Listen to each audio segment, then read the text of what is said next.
Hey everyone, this is George Couros, and welcome back to another episode of the Innovators Mindset Podcast. And this might be the last one of 2025. And looking back, I've had a really good year, and I want to just share some reflections with you, and hopefully will help you whether things are going well for you, things are going average for you, or maybe things are going great. And the reason I wanted to share this is because 2024 was a really tough year for me. I had a really hard time, and I can totally connect it to the passing of my two dogs, Odom in February of 2024, and then Cooper in November of 2024. And within that short span, they had both died of cancer, and it felt like a piece of my heart was just ripped out of me. And one of the things I've learned as I get older is that when someone or something you care about passes away, you never really get over it. You get better, but you are forever changed. And those dogs meant everything to me. And I've talked about them quite a bit. When I moved here to Florida, I actually would not put them on a plane. There's no way. They were older, and I actually chose to drive for 5 days rather than have them on a plane for 5 hours, just to make sure they were okay. And I'll talk more about that, why that matters in a second. And I also turned 50 this year, which is, a big milestone. I don't know, making it to 50. I don't know. I can see I'm getting older though, a little bit. This is actually one of the things that happened to me, which is kind of funny. I called someone who was contacting me regarding a speaking engagement, and I had returned the call and I left a voice message. And typically I don't leave voice messages. I usually text or email, but for whatever reason I did. And, it's kind of like out of practice. I don't know how many people like voice messages anymore. I'm not a big fan of them. If you send me a voice message, I'll just read the text that comes up, no matter how close it is. So I actually called this person and left them a message. And I said, my name's George Couros, and I left my phone number. And then I said, and just again, I don't know why you leave your phone number twice. I said my name, and I left my phone number again, but forgot it. And left a totally random phone number because I kind of froze, and I just threw out a number as close as possible. So I haven't heard back from that person, and maybe it's because they called the other number. Good luck to that person, or maybe they're just like, this guy just left two different phone numbers. So yeah, that's what happens when you get older. But I share this all with you just to kind of take a little look back, and I have 3 lessons I want to share with you. Based on this year. And the first one I want to mention is I kind of briefly talked about when I moved here, I actually wouldn't take Odom and Cooper and put them on a plane, and I actually drove here. And the reason I think that's a really important thing to share is because we knew we were moving. It was months in advance that we knew, and I had decided long ahead that I was going to drive and bring Odom and Cooper. And I brought them with my oldest brother, and we drove together. And I was dreading that drive. I was totally dreading that drive. And my dogs were older. We lived in Canada. Typically, to let them go to the bathroom, I would just open the door. They'd run in the backyard, do their business, whatever. I didn't really go for walks with them. That was not a thing that I had done at the time. And I didn't know if they actually knew how to go to the bathroom on a leash. I just didn't know. And I dreaded that drive for months. And I will tell you that when I made the drive, what was really interesting, those dogs loved that experience, and they loved getting a walk in the morning before we hit the car. We'd have a midday stop, take them for a walk. And at night before we go to bed, take them for a walk. And their tails were wagging so much. And I just felt so connected to them.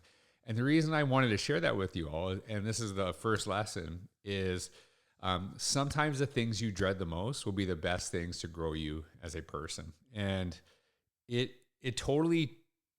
was weird because when I left Canada and when I moved to the US, that little experience, it was something that created. Now we moved to obviously a much warmer climate in Florida, like much warmer all the time.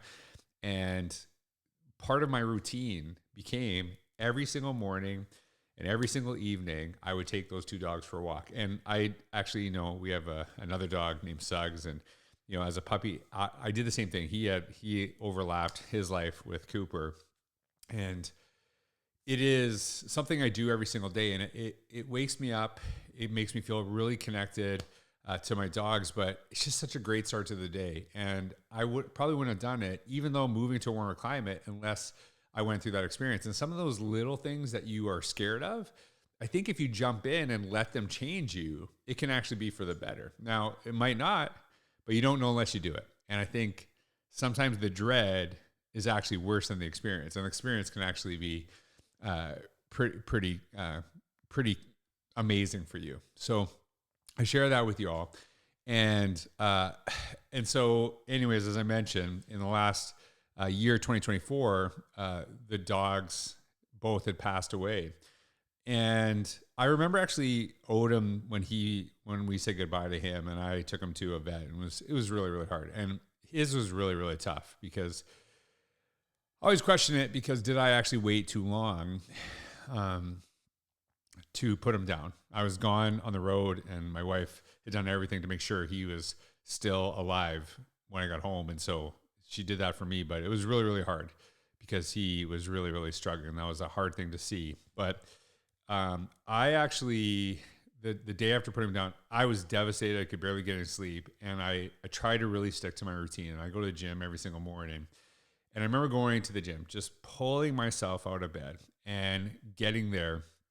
And I'm moping, can barely function. I don't want to talk to anybody. I don't want to look at anybody. I am either in tears or near tears the entire time I'm there. And I remember walking up to the gymnasium door, and there was a woman standing there, or she was coming, probably about 20 feet away. And there's like this weird time where you open a door for someone where you are so far away that it kind of feels awkward, and they feel like they have to do that little run. You know what I'm talking about. And so she was very far away, but I wasn't in any rush to get to the gym. And so I held the door for her, and she was an older woman and had a little bit of a struggle to walk.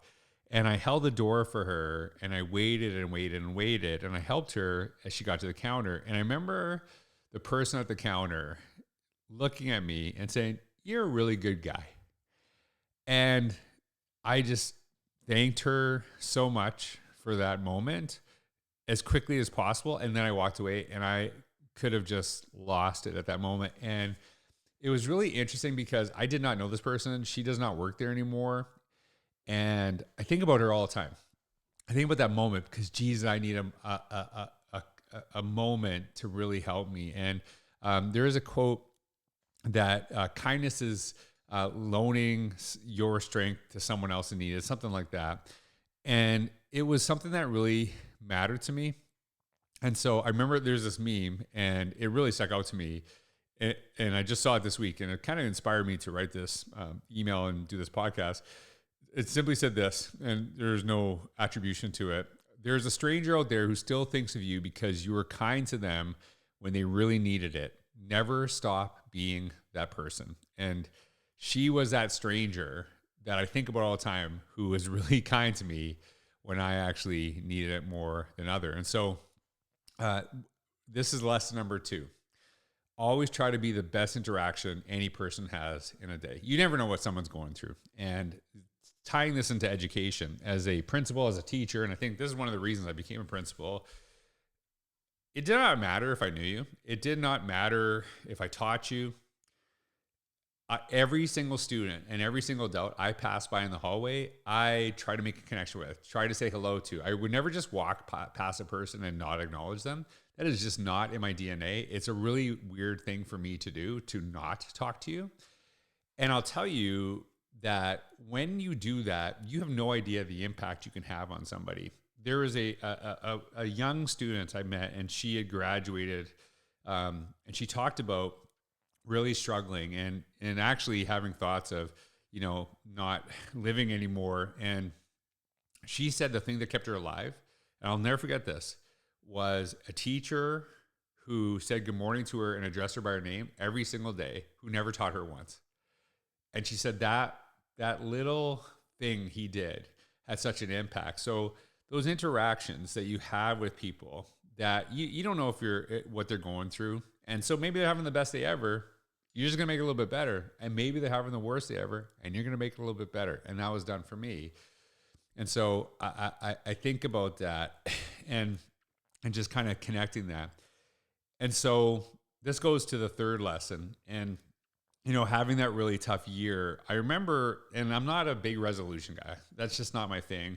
But for whatever reason, I felt like I crawled over the finish line in 2024. Like I was just like, get to January 1st, get to January 1st, get to January 1st.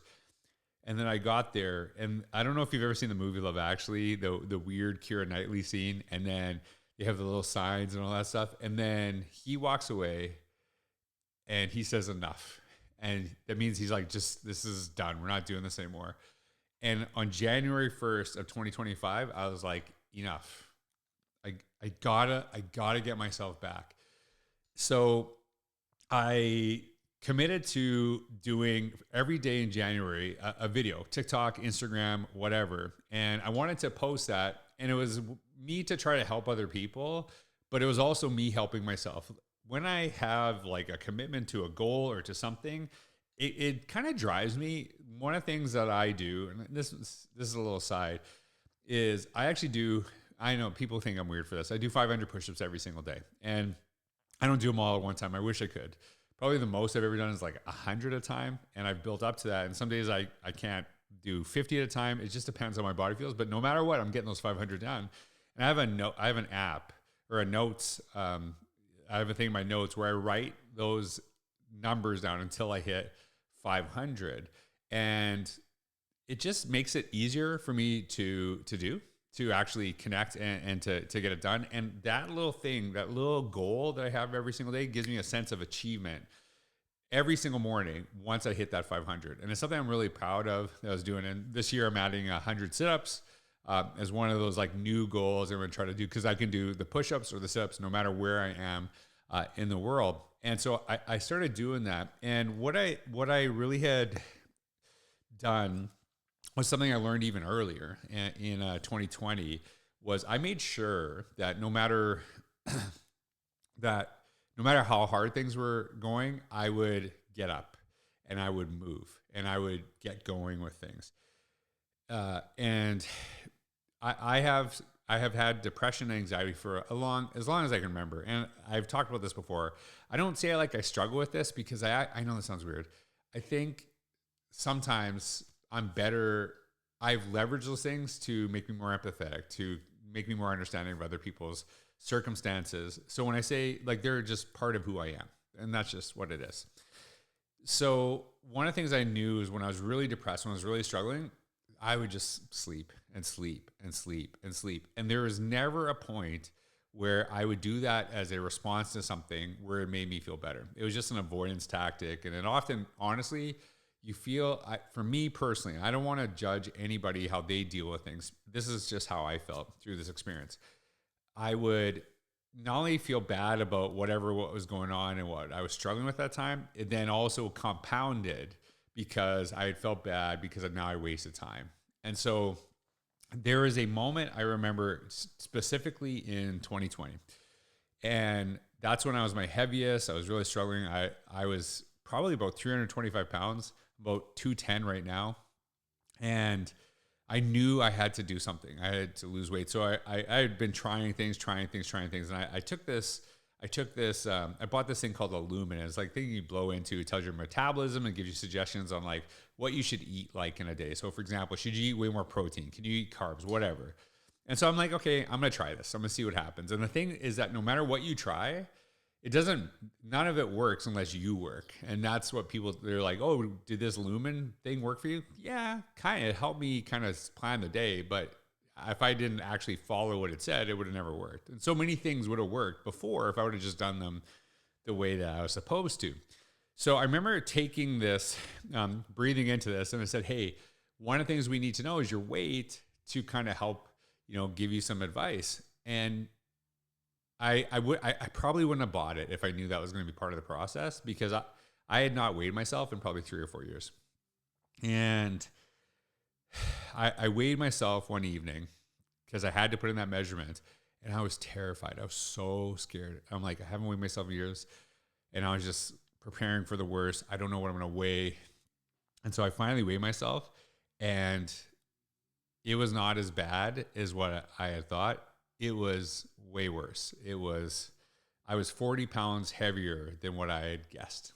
And I remember just being devastated. And I went from the scale in my bathroom to my bed, and I laid down. And I laid down, and I did not get up until the next morning. And then I got up in the morning, I'm like, enough. I got to do something, because if I don't do something, my kids might not have a dad. And so I would actually get up every single day. And as much as I've always exercised, but it was like, really, I got to get my diet in check. I got to think about these things.